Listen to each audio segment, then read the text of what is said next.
Hello বন্ধুরা, নতুন একটা ভিডিওতে তোমাদেরকে স্বাগত। উড়ান ধারাবাহিকের আজকের পর্বে দেখা যায় যে পূজারিনীর সাথে বাধা ব্যবহার করার কারণে নস্করকে ঘুষি মেরে নাক ফাটিয়ে দিয়েছে শিব।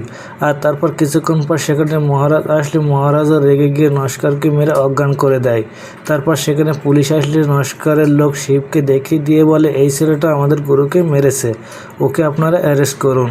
তারপর মহারাজ বলেন, না, ও কিছু করেনি, ওকে আমি মেরেছি, আপনারা আমাকে অ্যারেস্ট করুন। তারপর সেখান থেকে শিবকে ছেড়ে দিয়ে মহারাজকে অ্যারেস্ট করে থানায় নিয়ে যায় পুলিশ। আর মহারাজ জেলের ভিতরে এসে আবির ও পূজারিনীর সম্পর্কের কথা কল্পনা করতে থাকে। তারপর কিছুক্ষণ পর থানায় চলে আসে পূজারিনী, আর সেখানকার সব ঘটনা পুলিশকে বললে পুলিশ মহারাজকে ছেড়ে দেয়। তারপর মহারাজ কোথায় যাচ্ছে কি পিছু নেয় পূজারিনী, আর বলে, আমি আর কিছুতেই তোমাকে ভুল পথে যেতে দেব না। ওদিকে বাড়িতে আবির ও পূজারিনী অনেক কথা বলছে তাদের সেই কলেজ জীবনের। আর কোনো একটা দরকারে পূজারিনী আর আবির একসাথে হাঁটছিল, আর আবির পূজারিনীর হাত ধরে পূজারিনীকে সেই ছোটবেলার কথা বলতে যাবে, আর ওই সময় সেখানে চলে আসে মহারাজ।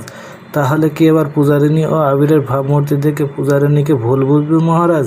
তো বন্ধুরা, কি ঘটতে চলেছে গল্পে এবার জানতে হলে আমাদের সাথেই থাকুন। ধন্যবাদ।